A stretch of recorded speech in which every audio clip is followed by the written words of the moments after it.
Assalamu alaikum wa rahmatullah. Amongst those beloved traits of character um, is QIST, justice or equity. Um, Indeed, God does love the muqsiteen, as He says in the Quran.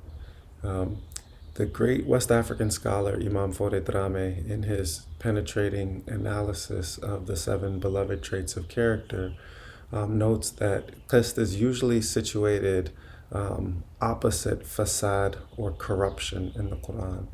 That the opposite of equity is corruption, people that corrupt things by sowing division, by sowing dissension, by sowing discord, people in jinn. He also notes that in the semantic clusters that surround qist, it is usually comprised of two constituent parts, islah and tawfiq, or sulh and tawfiq. In other words, amending a thing or setting a thing right. In the one instance, rendering it salih, and then tawfiq, having concordance, harmony. It's the right measure at the right time for the right reason, and therefore it catches the concordance of the heavenly decree.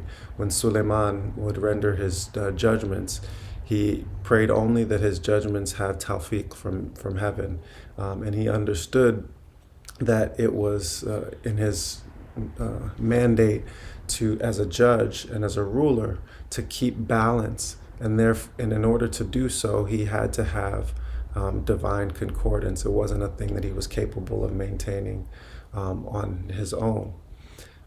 That effort to have justice and balance is the very meaning of the term qist, and it's something that we're struggling with, and it's part of the reason why we're in the situation that we are now in. In Surah Al-Rahman, in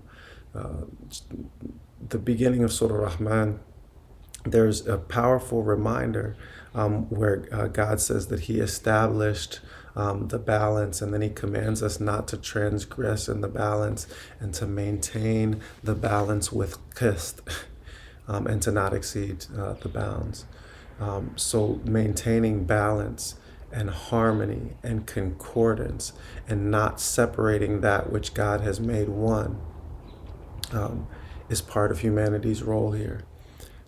And it's easy to observe how far out of balance and how inequitable and indeed iniquitous we are with one another and with our natural environment.